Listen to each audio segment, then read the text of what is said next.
Olá, sou a professora Selma, professora de Língua Portuguesa do Núcleo Regional de Maringá. Sou candidata ao concurso PSS do edital 30/2022. A proposta é para os alunos do 9º ano com o gênero textual Carta do Leitor. Os objetivos da aula são aprender a estrutura e as características do gênero Carta do Leitor, ler e compreender uma carta do leitor, identificar o fato central e suas principais circunstâncias eventuais da decorrências do gênero. Vamos refletir um pouquinho? Imagine que vocês pegaram lá um jornal e dentro desse jornal tem um texto no qual chamou muita atenção de vocês. É algo que vocês, querem opinar, falar, poxa, olha, não é dessa forma. Eu conheço uma outra estratégia no qual eles abordaram aqui sobre o jogador de futebol, se o texto se refere ao jogador de futebol, ou sobre a culinária, né? E aí eu posso estar escrevendo esse texto.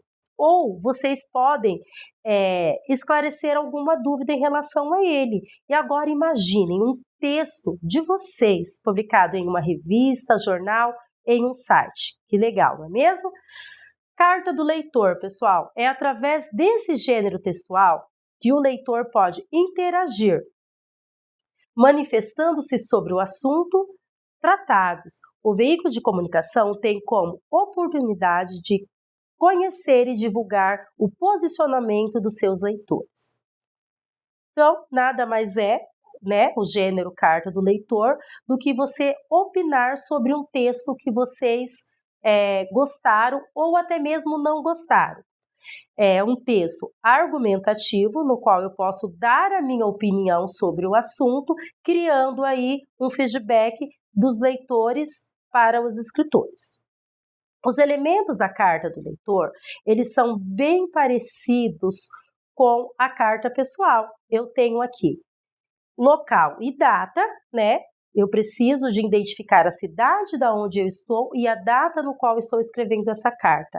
O vocativo, eu preciso de identificar para quem vai, prezada revista, prezado escritor ou querido escritor tal. Introdução, pessoal, é na introdução, nas primeiras linhas, que eu vou descrever qual matéria se trata, de qual matéria eu estou falando. A revista, ela tem várias, publicações, mas foi a publicação sobre alimentação saudável que chamou a minha atenção. Então, eu preciso de situar o leitor, a pessoa no qual vai receber a minha carta, de que eu vou falar sobre isso. Desenvolvimento, eu vou estar falando sobre a minha opinião, fazendo o meu elogio ou a minha crítica ali. Conclusão, o que eu posso pôr na conclusão? Eu posso estar opinando, dizendo que a revista se desempenhou muito bem ao escrever essa matéria, que eu gostaria de estar ouvindo, lendo, ter a oportunidade de ler outros textos parecidos. Depois eu tenho a despedida. Na despedida, eu posso despedir com um abraço, atenciosamente, e a assinatura. Na assinatura, eu posso pôr o meu nome ou somente as iniciais do meu nome. Aqui nós temos as principais características da carta do leitor, que são textos breves, escritos em primeira pessoa, texto expositivo e argumentativo e de caráter subjetivo. Eu vou estar dando a minha opinião sobre determinado assunto. Linguagem simples, clara e objetiva. Presença de destinatário e remetente, muito importante. Aqui nós temos uma carta do leitor. Pessoal, nós vamos estar lendo essa carta e identificando nessa carta as características da carta do leitor. Arapongas, 5 de junho de 2023.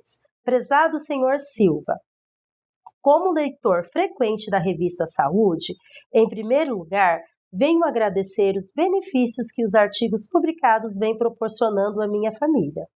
Muitas das dicas fornecidas conseguimos colocar em prática e, dessa forma, melhorando consideravelmente nosso bem-estar. No último número da revista, lemos uma matéria sobre os perigos e o excesso no sal na alimentação. pode provocar a nossa saúde. É fato que já tínhamos algum conhecimento sobre o assunto, porém, não em detalhes. Como nossa família está sempre em busca de uma vida mais saudável, desejamos também colocar em prática algumas dessas dicas. Ocorre que o sal faz parte de nossas vidas há tempos e não se encontram com tanta facilidade. Receitas que não os utilizem. Sendo assim, solicito a gentileza que se puderem publicar receitas de pratos onde possamos substituir o sal por outras ervas ou condimentos que não prejudiciais à nossa saúde. Atenciosamente, Edmundo. Então, aqui nós temos o local e a data, temos o vocativo, que é para o senhor Silva, que provavelmente é a pessoa no qual fez a matéria sobre alimentação saudável. Temos aqui a introdução, no qual o leitor fala sobre o texto que se trata. Aqui ele fala sobre os benefícios que a matéria fez, né, junto com a família, né, porque provavelmente ele tenha feito as receitas, tenha praticado as dicas sobre as informações que a revista deu, e aqui ele faz a conclusão solicitando, né, pedindo para que se a revista possa estar publicando outras matérias sobre alimentação saudável e receitas saudáveis. Ele despede como atenciosamente e assina com o próprio nome.